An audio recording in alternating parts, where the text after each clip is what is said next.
Bismillahirrahmanirrahim. Assalamualaikum warahmatullahi wabarakatuh.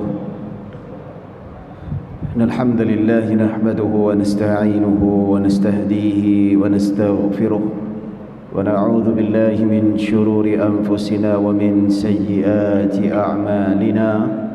Man yahdihillahu fala mudilla lahu wa man yudlil fala hadiya lahu. أشهد أن لا إله إلا الله وحده لا شريك له وأشهد أن سيدنا محمدا عبده ورسوله. اللهم صل وسلم وزد وبارك على سيدنا محمد عبدك ورسولك النبي الأمي وعلى آله وصحبه أجمعين. سبحانك لا علم لنا إلا ما علمتنا إنك أنت العليم الحكيم. Rabbi syrah li sadri wa yassir li amri wahlul 'uqdatan min lisani yafqahu qawli, amma ba'd. Alhamdulillah, thumma alhamdulillah. Syukur pada Allah Subhanahu wa taala atas segala nikmat dan limpahan kurniaan daripada Allah. Dengan izinnya pada pagi yang berbahagia ini kita sama-sama dapat berkumpul dan dapat berhimpun di rumah Allah Subhanahu wa taala untuk sama-sama kita mengimarahkan rumah Allah dengan ibadah-ibadah yang dianjurkan oleh baginda sallallahu alaihi wasallam. Itu juga kita hidupkan amal ibadah kita di rumah Allah ini, tempat yang mulia, termasuklah majlis ilmu, majlis yang penuh rahmah dan barakah, taman syurga yang disebutkan oleh baginda sallallahu alaihi wasallam. إذا مررتم برياض الجنة فارتعوا وقيل ما رياض الجنة يا رسول الله قال خلق الذكر. Nabi SAW berpesan, apabila kalian melintasi taman-taman syurga, singgah dan ambil manfaat. Lalu sahabat bertanya, apakah yang dimaksudkan dengan taman-taman syurga? Maka Nabi SAW sebut adalah halaqah ilmu. Jadi Nabi berpesan, ada majlis ilmu, ambil kesempatan untuk kita duduk dan ambil manfaat. Manfaatnya sangat besar. Jadi Nabi kata, kalau kita berjalan-jalan ataupun tujuan kita bukan tujuan nak, mungkin dia berada dekat satu tempat tu nak pergi kedai ke, ataupun dia nak buat urusan duniawinya yang lain, ataupun keperluannya yang diperlukan, tiba-tiba nampak majlis ilmu, Nabi kata singgah dan ambil manfaat. Maksudnya purpose kita bukan nak pergi majlis ilmu, tapi Nabi kata kebetulan kamu nampak majlis ilmu, orang duk berkumpul, cerita pasal Al-Quran, cerita pasal hadis, cerita pasal ilmu, Nabi kata duduk dan ambil manfaat. So bila Nabi suruh macam tu satu benda yang cukup besar. Maka para sahabat bertanya, apakah yang dimaksudkan dengan taman syurga? Maka Nabi menyebut khilaquz zikri, iaitu majlis-majlis ilmu. Jadi nampak majlis ilmu, kita duduk. Jadi macam orang dia pergi umrah, pergi haji, kalau antara benda yang bagus ataupun benda yang elok untuk dia berada dalam ibadah ketika dia melaksanakan umrah itu, apabila dia duduk dalam majlis ilmu, itu juga ibadah yang cukup besar. Kalau kat Masjidil Haram ataupun dekat Masjidil Aqsa ada majlis-majlis ilmu, maka kita duduk ambil manfaat. Di situ ada rahmah, di situ ada keberkatan. Malaikat tengah duduk dalam majlis ilmu, tak faham pun tak apa, kita nakkan tempias majlis ilmu tu, sebab dia pun dikira sebagai ibadah. Apatah lagi majlis ilmu itu di dalam Masjidil Haram ataupun Masjidil Aqsa. Jadi Nabi menggesa umatnya nampak majlis ilmu, walaupun bukan tujuan kita nak menuntut ilmu, tapi sebab benda tu ada, pergi. Nabi kata satu benda yang besar lah, manfaatnya cukup besar. Tapi ada juga lepas mayang dia lari. Lari itu kita sangka baik lah. Kita wajib sangka baik, kita tak kata dia malas. Apa ni malas datang majlis ilmu, tak. Mungkin ada urusan lain, ataupun ada kepentingan, mungkin dia kena pergi cepat balik, keluarga tak sihat, ataupun isteri tak sihat, nak kena jaga, nak bagi makan ubat. ataupun dia ada urusan yang penting dengan keluarga ataupun kawan ataupun kerja, ya. Jadi yang keluar meninggalkan majlis ilmu atas urusan penting tidak menjadi masalah. Cuma kalau lari tak nak join, rugilah sebenarnya. Sebab dia adalah satu rahmah, satu kurniaan yang Allah berikan kepada kita, iaitu apa, boleh dikatakan the simplest deed, maksudnya amalan yang paling simple sekali tapi dia punya reward besar sekali. Dia macam iktikaf lah tuan-tuan. Iktikaf ni adalah amalan paling mudah, duduk je.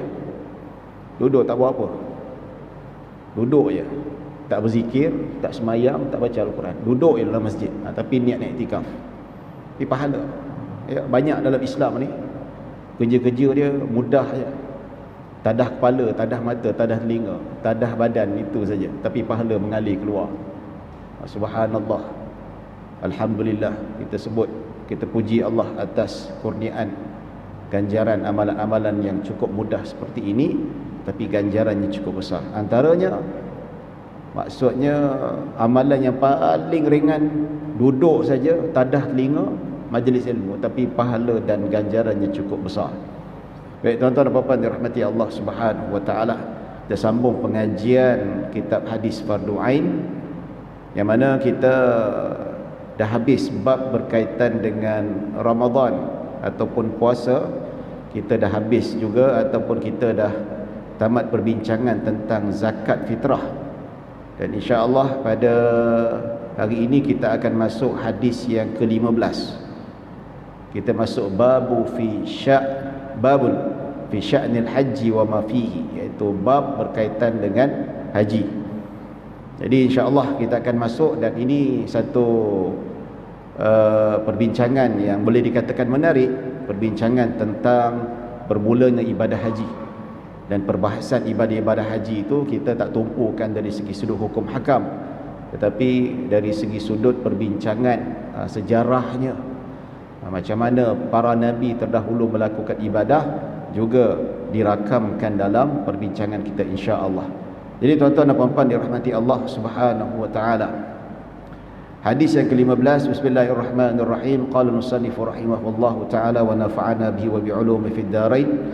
An Abdullah bin Amr bin Al-As radhiyallahu anhu qala ata Jibril Ibrahim yawm at-tarwiyati faraha bihi ila Mina فصلى به الظهر والعصر والمغرب والعشاء والفجر ثم غدا به إلى عرفات فأنزله الأراك حيث ينزل الناس فصلى به صلاتين جميعا الظهر والعصر ثم وقف به حتى إذا كان كأعجل ما يصلي أحد من المسلمين المغرب أفاض إلى جمع فصلى به الصلاتين جميعا المغرب والعشاء ثم بات به حتى إذا كان كأعجل ما يصلي أحد من المسلمين الفجر صلى في الفجر ثم وقف به حتى إذا كان كأبطأ ما يصلي أحد من المسلمين الفجر أفاض به إلى منى فرمى الجمرة فذبح وخلق ثم أفاض به إلى البيت وأوحى الله عز وجل إلى محمد صلى الله عليه وسلم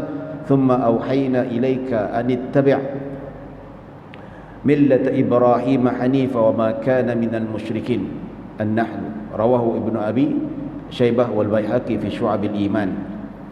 Baik, kalau terjemahannya tuan-tuan, Abdullah bin Amr bin Al-As radhiyallahu anhu meriwayatkan bahawa Rasulullah sallallahu alaihi wasallam yang bersabda, Jibril datang kepada Ibrahim alaihi salam pada hari Tarwiyah lalu membawanya ke Mina.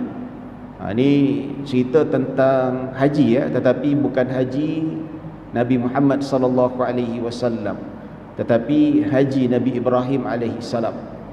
Jadi ini rentetan permulaan yang disebut oleh Nabi Muhammad sallallahu alaihi wasallam dalam riwayat ini, permulaan ataupun haji yang dinamakan sebagai haji para nabi terdahulu. Bila sebut tentang riwayat-riwayat ini tuan-tuan, bila kita lihat ada dalam riwayat Al-Baihaqi ataupun dalam riwayat-riwayat yang lain menunjukkan bahawa ada riwayat yang disebutkan ma min nabiyyin illa al-hajjal baita. Daripada Nabi Adam sampai Nabi Muhammad yang disebutkan bahawa tidak ada Nabi yang dilantik oleh Allah Subhanahu Wa Taala melainkan mereka mengerjakan haji. Jadi ibadah haji ini bukan pensyariatan pada zaman Nabi Muhammad sallallahu alaihi wasallam, tetapi nabi-nabi terdahulu. Disebutkan bahawa riwayat Ibnu Ishaq disebut lam yab'athillahu nabiyyan ba'da Ibrahim illa hajj. Hilang kita. Tidak ada nabi yang Allah Subhanahu Wa Taala utuskan melainkan illa hajjah, melainkan mereka itu melakukan haji. Ya. Maksudnya itu yang dilakukan oleh para nabi, yang dilaksanakan oleh para nabi atas perintah Allah Subhanahu Wa Taala. Jadi disebutkan kecuali illa salihan wa hudan wa salihan, kecuali Nabi Hud dan Nabi Saleh. Ini disebutkan dalam riwayat. Dalam riwayat Baihaqi disebut ma min nabiyyin illa waqad hajjal baita illa man kana min hudin wa salihin. Disebutkan tidak ada seorang pun para nabi yang Allah Subhanahu Wa Taala tentik melainkan dia melaksanakan ibadat haji kecuali Nabi Hud dan Nabi Saleh. Ini disebutkan oleh Al-Imam Al-Baihaqi. Juga disebutkan oleh disebutkan oleh Imam Ibnu Katsir dalam kitab Al-Bidayah wan Nihayah. Jadi tuan-tuan dan puan-puan dirahmati Allah Subhanahu Wa Taala, selain daripada itu juga Allah Subhanahu Wa Taala memerintahkan Nabi Adam alaihi salam untuk melaksanakan ibadah haji. Ada dalam hadis riwayat At-Tabrani menyebut Allah Subhanahu Wa Taala memerintahkan Nabi Adam alaihi salam untuk melaksanakan haji, iaitu apabila Nabi Adam alaihi salam dan Siti Hawa diturunkan dekat muka bumi Allah menjadi khalifah, maka Allah Subhanahu Wa Taala perintahkan Nabi Adam untuk melaksanakan ibadah haji. Jadi sebab itulah ulama sejarah menyebut siapakah manusia yang pertama sekali membina Kaabah. Di sini ada 3 pandangan. Pandangan yang paling masyhur disepakati oleh para ulama iaitu Nabi Ibrahim alaihissalam. Ini disebutkan dalam Al-Quran. Ya. Dan ada juga pandangan yang masyhur menyebutkan bahawa individu yang pertama sekali bina Kaabah ataupun Masjidil Haram adalah Nabi Adam alaihissalam. Pasal apa? Walaupun tidak ada hadis yang jelas, tetapi disebutkan bahawa Nabi Adam juga mengerjakan haji menurut hadis yang lain. Allah Subhanahu Wa Taala perintahkan malaikat Jibril, dia kata burra nusuka ya Adam, maksudnya perelokkan ibadah haji kamu. Maksudnya Nabi Adam alaihissalam melaksanakan ibadah haji. Jadi apabila pelaksanaan ibadah haji itu yang dilakukan oleh Nabi Adam alaihissalam atas perintah Allah, maka sudah tentulah adanya Kaabah. Jadi ulama berkata sudah tentu yang membina Kaabah itu adalah Nabi Adam alaihissalam. Tapi fakta yang menyebutkan bahawa Kaabah dibina oleh Nabi Adam alaihissalam diperselisihkan oleh para ulama. Diperselisihkan oleh para ulama. Cuma yang sepakat adalah Nabi Ibrahim. Sebab apa? Dia disebut dalam Al-Quran, itu jelas. Baik, pendapat yang mengatakan Nabi Adam yang membina Kaabah ini, dia kata Nabi Ibrahim tu buat apa? Nabi Ibrahim bina semula. Sebab sudah terlalu jauh antara Nabi Adam dengan Nabi Ibrahim yang agak jauh kedudukannya, maka struktur Kaabah itu diroboh ataupun rosak. Biasalah tuan-tuan, kita jangan kata bangunan-bangunan lama, bangunan moden sekarang ni kalau kita tak jaga maintenance, dia boleh rosak.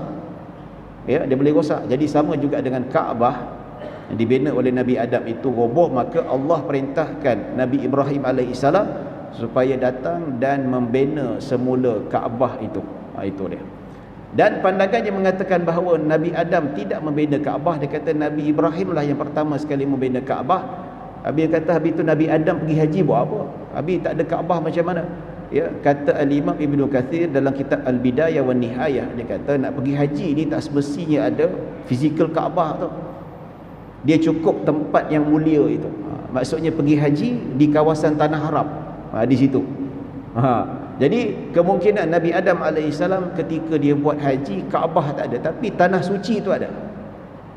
Ya. Jadi sebab itulah bila kita sebut tentang haji Nabi-nabi terdahulu kita tak tahu dia punya detail macam mana. Dan kita bila melibatkan isu-isu kisah-kisah lama ataupun benda-benda gaib ni, sudah tentu kita terikat dengan data yang kita percayai daripada sumber yang sahih, tak lain tak bukan fakta daripada hadis ataupun fakta daripada sirah yang boleh dipercayai. Kita tak boleh nak ambil mana-mana, nak ijtihad sesuka hati, tidak. Ijtihad pun ada konteks yang ada memberi petunjuk. Macam contoh, macam mana ulama kata Nabi Adam membina Kaabah, sebab apa? Ada petunjuk Nabi Adam buat haji. Itu ijtihadnya lah. Tapi nak kata hakikat sebenarnya, wallahu ta'ala alam, Allah yang tahu, detail Allah saja yang tahu. Kita hanya tahu surface saja. Itulah kita beriman, ya. Yang detail itu kita serahkan kepada Allah Subhanahu wa taala. Jadi ada dua pandangan yang masyhur, yang kata Nabi Adam bina, dan pandangan yang disepakati itu Nabi Ibrahim alaihissalam. Yang tak setuju Nabi Adam membina Kaabah, dia kata Nabi Adam pergi haji itu bukan, tak semesti, it's not necessary kena ada bangunan Kaabah tu. Tanah tu pun kat situ pun dah boleh buat tawaf, kat situ pun apa dan sebagainya. Ada tempat mulia yang dinobatkan oleh Allah Subhanahu wa taala sebagai tanah suci. Di situ pun sudah memadai untuk dilakukan ibadah haji tersebut. Dan ada satu lagi pandangan yang menyebut bahawa para malaikat yang membina Kaabah sebelum Nabi Adam alaihissalam melakukan turun ke muka bumi. Ini pandangan yang, ya, ada pandangan. Jadi sedia ada dah ada, maka selepas itu Allah perintahkan Nabi Adam untuk melakukan ibadah haji. Ya, wallahu a'lam, Allah yang lebih mengetahui hakikat sebenarnya. Ya, kita beriman dengan apa yang disampaikan oleh Allah Subhanahu wa taala. Baik tuan-tuan dan puan-puan dirahmati Allah Subhanahu wa taala. Dan ada memang dalam hadis disebutkan, ya, tentang ada 70 orang Nabi. Riwayat daripada Abu Musa al-Ash'ari yang mengatakan laqad marra bir-rauha'i sab'una nabiyyan fihim nabiyullah Musa alaihi salam. Setelah melalui kawasan ataupun Ar-Rauha ataupun Bukit Rauha ni, ada satu tempat dekat berdekatan dekat Tanah Haram ni, ada satu bukit, Bukit Rauha nama dia. Saya lupa di belah selatan, utara dan sebagainya. Ada Bukit Rauha tu. Itu bukit yang memang lama lah kita katakan, sebab tempat tu tempat lama. Dan bukit tu tempat dilalui, kata Nabi, 70 orang Nabi melalui kawasan itu bertalbiah, labbaik Allahumma labbaik, labbaik la syarika lak labbaik. Ikut bahasa dia lah. Kalau Nabi Bani Israel dengan bahasa Hebrew-nya, kalau kita Nabi Muhammad dengan bahasa Arab, kalau dengan Nabi lain dengan bahasanya. Talbiah mengikut bahasa masing-masing. So mereka bertalbiah dan mereka melalui kawasan Bukit Rauha untuk menuju ke Tanah Haram untuk melakukan ibadah. Itu dalam hadis Nabi kata ada 70 orang Nabi. Ya, dan ada juga dalam riwayat Sahih Muslim, Nabi SAW dilihat secara yaqazah, secara terang, nampak Nabi Yunus alaihissalam dalam keadaan bertalbiah, dalam keadaan berihram, pergi melaksanakan ibadah haji. Allah gambarkan balik bagaimana Nabi Yunus alaihissalam pada zaman itu, jauh sebelum Nabi Muhammad alaihissalam, Allah menunjukkan image ataupun gambaran bagaimana Nabi Yunus alaihissalam pergi melaksanakan ibadah haji. Ini banyaklah bukti-bukti yang menceritakan bagaimana para ulama, para nabi terdahulu mereka melaksanakan ibadah haji. Bahkan hadis menyebutkan tidak ada seorang nabi pun yang dilantik oleh Allah melainkan mereka melaksanakan haji, kecuali Nabi Hud dan kecuali Nabi Saleh alaihi salam. Itu dua nabi saja mengikut athar ataupun melibatkan dua nabi ini saja. Jadi persoalan juga, dia kata kalau nabi-nabi terdahulu macam mana dengan Nabi Musa, dengan Nabi Isa alaihissalam, adakah mereka juga melaksanakan ibadah haji? Ya, jawapannya sama. Tetapi bila kita tanya orang Kristian, orang Yahudi, dalam kitab-kitab Taurat mereka tak ada pula tercatat tentang ibadah haji. Ya. Tapi macam mana tu? Jadi kita nak kata, kita nak percaya kepada hadis Nabi ataupun kita nak percaya konten di dalam kitab Taurat dan Injil? Kita semua sedia tahu tuan-tuan, dalam Al-Quran pun disebut bahawa kitab Taurat dan Injil telah berlaku proses pemalsuan fakta. yang dilakukan oleh pendeta-pendeta ataupun padri-padri mereka, tuan-tuan. Dilakukan dengan giat dan banyak fakta-fakta yang dibuang, banyak fakta yang disembunyikan dan banyak diubah. Ini disebut dalam Al-Quran. Bahkan ulama kata, sesiapa yang mengingkari bahawa kitab Taurat dan Injil itu diseleweng, maka dia boleh jatuh kufur. Dalam Al-Quran sebut tentang Yahudi dan Nasrani, mereka mengubah isi kandungan Taurat dan Injil. Okey, itu dalam Al-Quran. Banyak sekali, tuan-tuan. Kalau saya nak sebutkan, banyak sekali. Ya, tiba-tiba ada orang yang mengaku Islam, dia kata, siapa kata? Ya, saya tak percaya Taurat dan Injil diubah. Ulama kata boleh jatuh kufur, boleh jatuh kafir. Pasal apa? Sebab dia menolak Al-Quran. Dia menolak, bukan menolak Al-Quran, menolak isi kandungan Al-Quran. Tak jadi kafir ni, tuan-tuan, tak semestinya dia tolak Al-Quran. Oh, saya tak beriman. Dia menolak konten dalam Al-Quran yang maknanya secara ijma' qat'i, sepakat para ulama, itulah yang Allah Subhanahu wa taala sebut, maka hukumnya kafir. Macam itulah, ya. Jadi bila disebut tentang Taurat dan Injil, tidak menyebut tentang haji yang dilakukan oleh Nabi Musa, Nabi Isa, bukan bermakna tidak ada.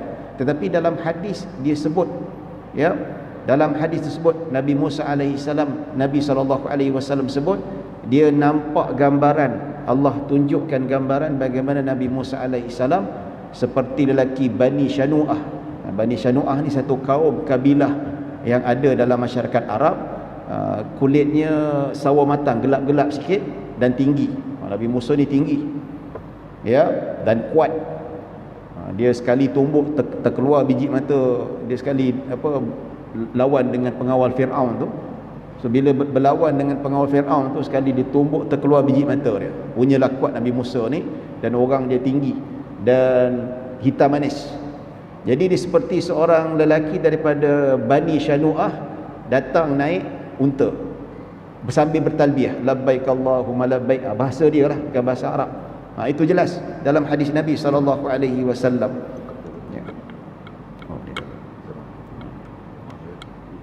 Hilang signal, tak apa. Okey, dia kejap ada, kejap tak ada. Tapi tak apa, signal hilang tak apa, tapi jangan suara saya hilang. Kalau signal hilang, kita boleh ada suara untuk dengar lagi lah, kan, ya. Jadi insya-Allah tak apa. Itu alhamdulillah, pihak masjid sediakan fasilitis, alhamdulillah, terima kasih banyak-banyak. Tapi kadang-kadang tu bukan, tak termasuk, dia luar bidang kuasa masjid. Kadang-kadang tu tak tahu apa sebab dia. Tak apa, insya-Allah. Tapi tak apa, kalau dihilang ke apa, tak apa, suara saya ada, boleh tangkap lagi lah apa kita nak cerita, ya. Ya, baik, tuan-tuan dan puan-puan dirahmati Allah Subhanahu wa taala. Jadi disebutkan Nabi Musa, dia kata pakai dua kain. Nabi Muhammad SAW menggambarkan Nabi Musa pakai kain yang tidak berjahit, samalah, berihram sambil bertalbiyah naik unta. Ya. Jadi Taurat dan Injil disebutkan sebagai satu fakta yang tak pernah disebut dalam Taurat dan Injil. Maksudnya bukan bermaksudnya tidak ada, tetapi kita percayakan hadis Nabi SAW. Kita percaya yang mana dalam Al-Quran disebutkan bahawa ibadah haji itu disyariatkan semenjak pada zaman Nabi Ibrahim AS.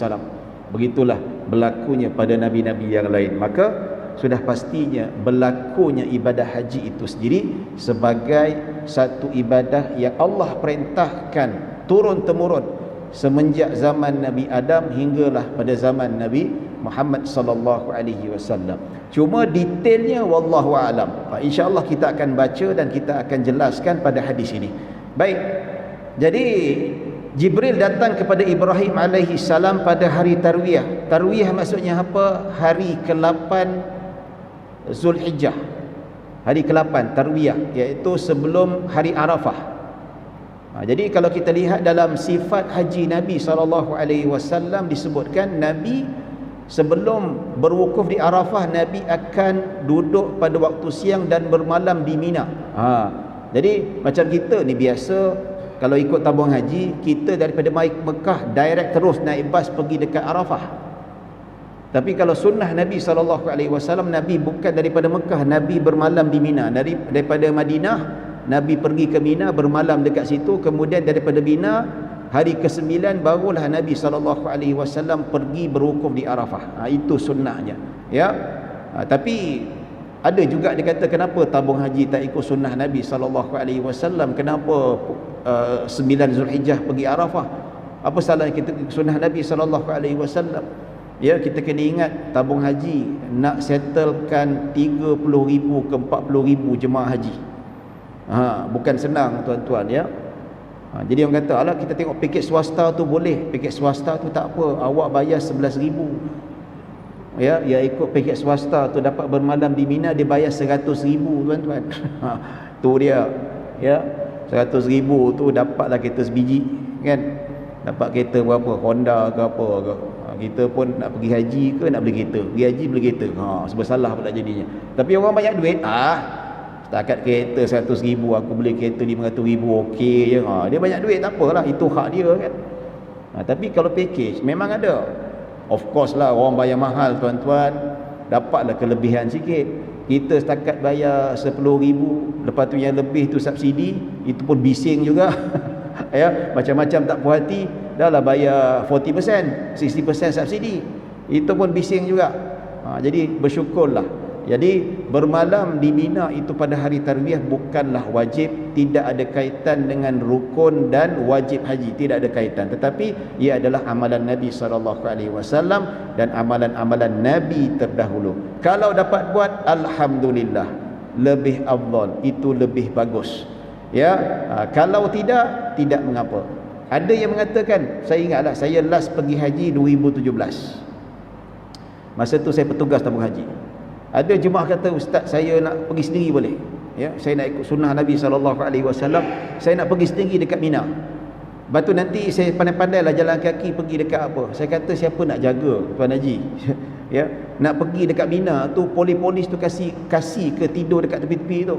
Polis berjaga tu ramai. Askar jaga, dia kata. Nak pergi tidur tu pada hari ke-8 Zulhijjah tu kena ada lesen. Dia tak? Jadi kalau yang swasta tu memang ada lesen, ada kebenaran, dia orang bayar dan sebagainya. Jadi bukan senang.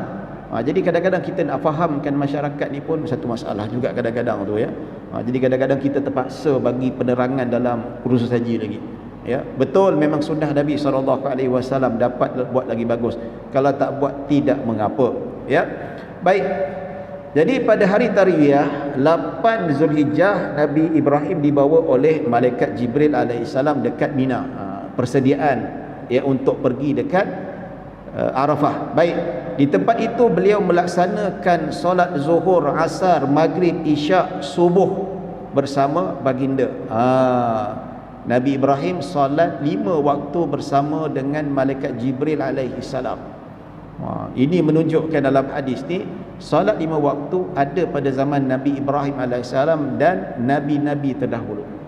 Ya, dalam Al-Quran disebutkan bagaimana tentang solat Nabi Ibrahim, Nabi Ismail alaihissalam. Dalam Al-Quran, wahidna ila Ibrahim wa Ismail an tahira baiti lit-taifin wal-akifin war-ruk'is sujud. Dalam surah Al-Baqarah ayat 125, Allah Subhanahu wa taala menyatakan bahawa tentang bagaimana Allah memerintahkan Nabi Ibrahim dan Nabi Ismail supaya membersihkan rumah Allah, iaitu Kaabah, Masjidil Haram, ya, antahira baiti lit-taifina, supaya orang boleh bertawaf, tawaf di sekelilingnya, wal akifina, dan beriktikaf, wal ruk'is sujud, dan rukuk dan sujud. Maksudnya ibadah-ibadah Nabi terdahulu memang macam kita, ada rukuk dan ada sujud. Itu zaman Nabi Ibrahim dan zaman Nabi Ismail. Begitu juga ibadah-ibadah Bani Israel, Nabi-Nabi Bani Israel, Nabi Musa alaihissalam, Nabi Isa alaihissalam. Ya, kalau kita tengok tu bagaimana kalau ibadah Nasrani tu, dia pegang salib depan Mary punya statue tu, tak ada rukuk, tak ada sujud. Ya, itu memang jelas kita dah nampak agama Kristian, agama yang sudah diselewengkan. Ya, kalau Yahudi tu, kalau dia solat, dia sujud, dia tak ada rukuk. Kita sekarang ni lah. Tapi kalau kita lihat solat-solat Nabi Bani Israel, memang ada sujud dan ada rukuk. Tapi Yahudi memang dia sembahyang lah, sembahyang macam ni, ada sujud, dan tak ada rukuk. Dan ada sebahagian mazhab Yahudi memang ada rukuk, tapi kebanyakan sekarang ni tak ada rukuk, dia sujud terus. Ya, sedangkan kalau ibadah-ibadah Bani Israel terdahulu memang ada rukuk sekali, bukan sujud. Ya, contoh dalam Al-Quran disebutkan dalam surah Al-Imran ayat 43, disebutkan tentang ya Maryam uqnuti li rabbiki wasjudi warka'i ma'ar raki'in. Allah perintahkan Maryam, ibu kepada Nabi Isa alaihi salam. Ya, Nabi Maryam ni kan jenis wanita saleh yang memang kerja beribadah saja, duduk dekat dalam rumah ibadat. Ya, dia anak angkat kepada Nabi Zakaria. Nabi Zakaria itu anak saudara Nabi Zakaria yang mendidik dia, yang jaga dia, ya, sehinggalah dia diberi kemuliaan untuk melahirkan Nabi Isa alaihi salam. Dia kerja beribadat, duduk dekat situ mengabdikan diri di rumah Allah Subhanahu wa taala, jaga, bersihkan, sampai mana dia kuat beribadah ni tuan-tuan, sampai Allah bagi karamah. Setiap kali dia duduk dalam bilik tu, dia nak makan tak payah keluar cari makanan, Allah bagi makanan. Ini disebutkan dalam Al-Quran. Nabi Zakaria masuk, dia kata ada makanan, ada buah-buahan, mana kau dapat ni? Maryam kata ini Quran daripada Allah, ini karamah. Dia punya ibadah punya kuat, ketaatan, ikhlas pada Allah, sampai Allah beri karamah. Makanan Allah datangkan dengan sendiri, tak perlu keluar rumah cari makan, pergi pasar kat sini, tak perlu. Itu dia, ya. Maka Allah Subhanahu wa taala perintahkan Maryam supaya mentaati perintah Allah, warka'i, rukuklah engkau wahai Maryam, dan sujudlah. Maksudnya zaman nabi-nabi terdahulu memang jelas mereka ada solat macam kita juga, ada rukuk, ada sujud. Ya, cuma rakaat ni wallahu alam. Cuma dalam hadis disebutkan pada zaman Nabi Ibrahim alaihi salam, yang mana Jibril membawa Nabi Ibrahim dekat Mina, dekat situ dia solat 5 waktu. Solat 5 waktu penuh. Jadi standby beribadah, ya, panaskan badan. Itu dekat tarwiyah tu proses untuk kita warm up. Ya. Sebelum kita giatkan lagi pada hari kemuncak di Masyair Arafah itu sendiri, kita akan dipertingkatkan ganjaran dan pahala, rahmat Allah Subhanahu wa taala turun mencurah-curah. Jadi Nabi Ibrahim salat zuhur, asar, maghrib, isyak dan subuh bersama baginda, iaitu baginda Nabi Ibrahim AS salat 5 waktu bersama malaikat Jibril alaihi salam dekat situ, sebelum pergi ke Mina. Ya, baik. Persoalannya, kalau Nabi Ibrahim dah salat 5 waktu, macam mana sebelum Isra' dan Mi'raj 13 tahun Nabi dekat Mekah, salat apakah yang didirikan oleh Nabi Muhammad dan siapa dengan umat Islam ketika itu? Ya, iaitu salat pagi dan petang, iaitu 2 rakaat pagi dan 2 rakaat petang. Dan ada juga pernah bertanya, ustaz, kan Nabi Muhammad sallallahu alaihi wasallam dia kan meneruskan ajaran dan amalan agama datuknya Nabi Ibrahim. Kalau dalam hadis disebut Nabi Ibrahim dah salat 5 waktu, tapi kenapa zaman Nabi Muhammad sallallahu alaihi wasallam sebelum Isra' dan Mi'raj tak salat 5 waktu? Kita kena ketahui, ajaran Nabi Ibrahim pada zaman jahiliyah adalah saki baki. Daripada zaman Nabi Ibrahim sampai Nabi Ismail, daripada Nabi Ismail sampai Nabi Muhammad, masyarakat Arab tak ada nabi. Tak ada nabi. Lama tu. Terlalu lama, gap yang sangat jauh. Jadi lama kelamaan pudar sikit. Yang sampai yang sikit saja. Yang sampai tu akidah beriman pada Allah, tidak sembah berhala, ya, tidak berzina. Tapi detail solat tu of course terlalu jauh, maka dia makin menghilang. Ya, sebab itu kita kata proses itu tak nampak dari segi sudut kebersamaan, sama seperti disebutkan. Sedangkan kalau kita lihat zaman Nabi Ibrahim memang ada sudah salat 5 waktu, cuma di-refreshkan balik pada zaman Nabi Muhammad sallallahu alaihi wasallam ketika peristiwa Isra' dan Mi'raj. Baik, kalau ada apa-apa yang rahmati Allah Subhanahu wa taala. Selepas itu, selepas 1 hari suntuk 5 waktu dekat Mina, selepas itu beliau membawanya ke Arafah lalu menempat di kawasan Arak. Arak ni tempat berkumpul, tempat yang Nabi berdiri, tempat yang Nabi duduk dekat padang Arafah itu sendiri. Exactly tempat tu wallahu alam, tak tahu. Di situ jugalah tempat Nabi duduk, Nabi beribadah dekat kawasan Arafah. Di situ jugalah kawasan yang mana Nabi Ibrahim alaihissalam duduk. Kawasan Arak bukan kawasan jual arak, nama tempat tu Al-Arak. Atau tempat yang biasa orang ramai ditempatkan. Tempat yang biasa itulah tempat main yang disebutkan Padang Arafah. Di tempat itu beliau melaksanakan solat zuhur dan asar secara jamak lalu berwukuf. Ya, ini fakta menarik juga ya. Maksudnya zaman dulu tu ada solat 5 waktu dan adanya solat jamak. Dan di sinilah kalau kita lihat dalam mazhab Syafi'i, jamak yang dibenarkan tanpa dalam keadaan bermusafir. Dalam mazhab Syafi'i ada beberapa situasi boleh menjamakkan salat, iaitu dalam keadaan seseorang itu tidak dalam keadaan musafir. Musafir memang jelas, kalau dia pergi musafir 2 marhalah, okey boleh jamak. Tapi bukan kerana musafir pun boleh jamak dalam situasi tertentu, iaitu ketika berwukuf di Arafah dan bermalam di Muzdalifah. Itu yang dilakukan, rukhsah yang diberikan, yang ditunjukkan oleh Nabi SAW. Selain itu dalam mazhab Syafi'i, iaitu jamak salat ketika hujan lebat di masjid, jamak takdim sahaja. Itu disebutkan. Itu perbincangan yang panjang, kita akan bincangkan lain kalau ada rezeki. Dan ketiga, menurut ulama-ulama mutaakhir mazhab Syafi'i, iaitu salat jamak tamam, iaitu orang yang sakit tenat, orang yang sakit teruk lah, sakit yang tak boleh bangun ke, dia boleh jamakkan solat 4 sama ada jamak takhir ataupun jamak takdim. Ini disebut dalam kitab Fathul Mu'in, dalam kitab I'anatul Talibin, yang disebut oleh Imam Nawawi rahimahullah. Tapi dengan syarat sakit yang beban lah, ya. Dia jangan setakat kenapa jamak ni, pening kepala lah. Kalau kata dia jamak pening kepala, kita lempang dia tuan-tuan, semoga pening dia hilang. Ya, kalau setakat sakit gigi ke, terkehil kaki kan, nak jamak nak kita pijak, kita patahkan kaki dia. Dia kalau macam sakit demam panas, susah nak bangun, nak pergi ulang-alik, pergi ke tandas, ya, ataupun migrain berat, ataupun kaki patah ke, itu boleh. Imam Nawawi kata boleh jamak, tapi buat jamak tamam, jangan jamak kasar. Ada ngada pula kasar nak buatnya. Ya dah orang bagi jamak nak kasar pula, nak betis, dah bagi betis nak peha pula, 4-4. Jangan pandai-pandai buat 2-2. Macam orang kata, ustaz saya ni kena covid, ya Allah sakitnya nak bangun, boleh jamak tak? Jamak tak apa. Tapi covid yang memang, yalah, kena orang terlantar betul, tak boleh bangun. Ya, itu 3 keadaan yang dibenarkan dalam mazhab Syafi'i, jamak salat dalam keadaan tidak bermusafir, termasuklah ketika berwukuf di Arafah. Apabila tiba masa sekadar seorang muslim melaksanakan salat maghrib yang paling ringkas, beliau pun bertolak ke jamak, iaitu bertolak ke Muzdalifah.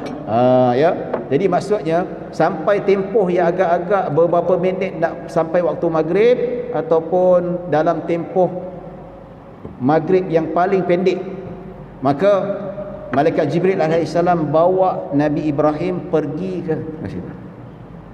ke jamak, ataupun nama lain Muzdalifah. Muzdalifah ni ada nama lain, jamak boleh ataupun Muzdalifah. Kan? Jadi ni tuan-tuan dan puan-puan dirahmati Allah, selepas itu di tempat itu beliau melaksanakan salat maghrib dan isyak berseterusnya, menginap di situ. Ya, 2 tempat ni, sama ada di Arafah dan bermalam di Muzdalifah. Dalam mazhab Syafi'i dibenarkan jamak tamam.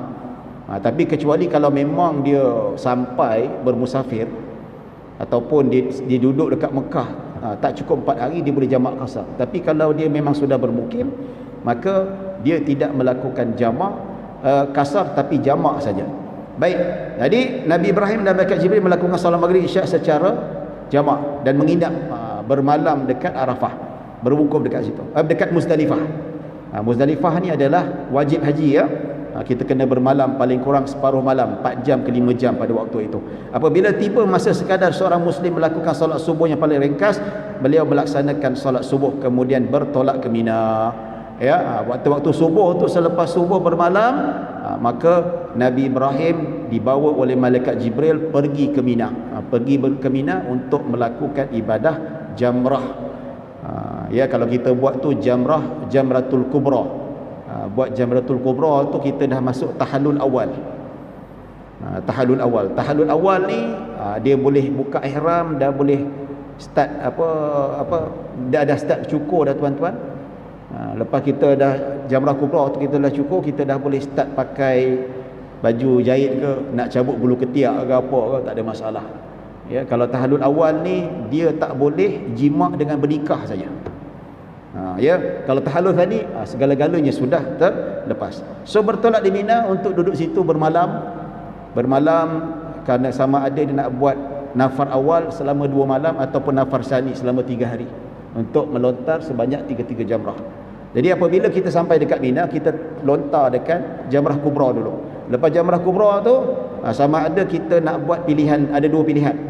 Nak terus duduk situ dah habis jamrah baru balik untuk buat tawaf ifadah, ataupun kita buat dekat situ jamrah lepas tu pergi ke Mekah buat tawaf dulu kemudian patah balik ke Mina untuk buat jamrah. Ya. Baik, di situ beliau iaitu Jibril alaihi salam melontar jamrah. Ya, Jamratul Kubra, baling satu. Dia belum start 3 lagi tu. 3 tu nanti pada hari tasyrik. Lontar. Kemudian menyembelih disunatkan dan bercukur. Bersyukur tu maksudnya tahallul ataupun halaq ataupun rukun yang keempat ataupun rukun yang kelima dalam ibadah haji. Sebab ibadah haji ni ada 6 rukun. Yang kelima itu adalah cukur dan keenam tertib pada kebanyakan rukun. Ya. Baik, selepas bercukur, selepas jamrah, lepas bercukur, kemudian bertolak ke Baitullah. Pergi ke Baitullah untuk buat tawaf ifadah. Tapi kalau kita tabung haji tak buat macam tu. Tabung haji dia duduk dekat situ, duduk terus dekat Mina selama 2 malam ataupun 3 malam. Pilih ikut suka mana kita, nak buat nafar awal, nak buat nafar sani. Nafar Thani lebih afdal, 3 malam kita melontar 3 jamrah. Lepas kita dah melontar 3 hari, barulah kita balik dekat Mekah untuk kita melakukan tawaf ifadah. Ya. Lepas tu barulah habis segala-gala pantang larang. Baik. Jadi lepas kembali, kalau ibadah zaman Nabi SAW selepas Jamratul Kubra, Nabi balik ke Mekah untuk buat tawaf. Lepas tu Nabi balik dekat Mina balik. Nabi balik dekat Mina dan Nabi SAW melakukan haji nafar thani selama 3 malam, dan situlah Nabi bermalam, dan besoknya lepas zuhur Nabi akan melontar 3 jamarat selama 3 hari. Ya. Tapi di sini disebut sampai dia balik ke Mekah untuk melakukan tawaf saja. Tapi tak meriwayatkan bagaimana Nabi Ibrahim balik dekat jamrah itu untuk melakukan nafar awal ataupun nafar thani. Tak disebut. Tapi ada disebutkan dalam riwayat yang lain. Baik, sampai dah habis itu Allah Subhanahu wa taala mewahyukan kepada Muhammad, kemudian kami wahyu kepadamu, ikutilah agama Ibrahim yang lurus, beliau bukan kalangan orang yang musyrik. Surah An-Nahl ayat 123. Ya, maksudnya dalam Al-Quran surah An-Nahl ayat 123 yang mana Allah Subhanahu wa taala menyebut tentang thumma auhayna ilaika an ittabi' millata Ibrahim hanifa wa ma kana minal musyrikin, iaitu ikutlah ajaran Nabi Ibrahim, iaitu urusan haji, ibadah-ibadah haji. Yang mana ibadah haji yang kita lakukan ini adalah ibadah yang memang diwahyukan oleh Allah kepada Nabi Muhammad berdasarkan wahyu Allah kepada Nabi Ibrahim untuk melaksanakan ibadah haji. Ya, alhamdulillah. Jadi itulah Allah Subhanahu wa taala perintahkan. Jadi menarik ya. Kalau kita baca hadis, kita baca hadis, tapi kalau kita baca penjelasan ulama, macam saya sebelum kuliah ni saya baca kitab syarah-syarah dia, ulama kata apa, supaya kita nampak gambaran, supaya maklumat yang sampai pada kita ni tepatlah. Jadi kita memang bergantung pada ulama-ulama yang faham Al-Quran dan hadis. Dan saya sampai kepada tuan-tuan tentang pensyariatan haji itu pada zaman Nabi Ibrahim, dan disyariatkan kepada semua para nabi dan rasul kecuali Nabi Hud dan Nabi Saleh. Dan kita lihat bagaimana salat pada zaman Nabi Ibrahim AS memang dah ada dah salat waktu, dan dah ada dah salat jamak dah pada zaman itu. Ini menunjukkan bahawa syariat-syariat umat terdahulu ada banyak persamaan. Salat 5 waktu, rukuk, sujudnya, berdoa, haji. Tapi memang ada perbezaan. Kita tak nafikan, memang ada perbezaan. Kita tak nafikan. Itu dijelaskan oleh Nabi SAW. Contoh ya, macam kita ni tuan-tuan, kalau baju kotor apa perlu kita buat? Pakaian kita kena najis, kita dukung anak kita kencing atas baju kita. Ya. Jadi kalau anak kita kena kencing dengan anak kita, apa kena? Kalau anak kita kencing atas baju kita, kita kena basuh lah kan? Ya. Tapi kalau kena kencing ahli politik, dia tak perlu basuh. Dia buat benda lain pula. Ya. Jadi itu cerita lain lah kan. Tak apa, saja gurau-gurau je tuan-tuan. Baik. Zaman Bani Israel, dalam hadis Sahih Muslim, Nabi kata pakaian seseorang yang kena najis, dia tak boleh basuh, dia kena potong. Kena potong, buang. Tu dia. Ya. Kita umat Nabi Muhammad ni paling ringan lah tuan-tuan. Alhamdulillah, Allah bagi rahmat, mudah, senang. Ya, basuh tak perlu nak potong. Zaman dulu ya. Dan ada beberapa disebutkan dalam hadis perbezaan ibadah ataupun tata cara syariat umat terdahulu. Memang ada perbezaan, tetapi ada banyak persamaan. Ya. Jadi kalau kita lihat Yahudi semayang macam mana, dia punya apa, semuanya ada persamaan kalau kita lihat. Dan memang kita tengok dalam kitab Taurat tu sendiri memang ada banyak persamaan.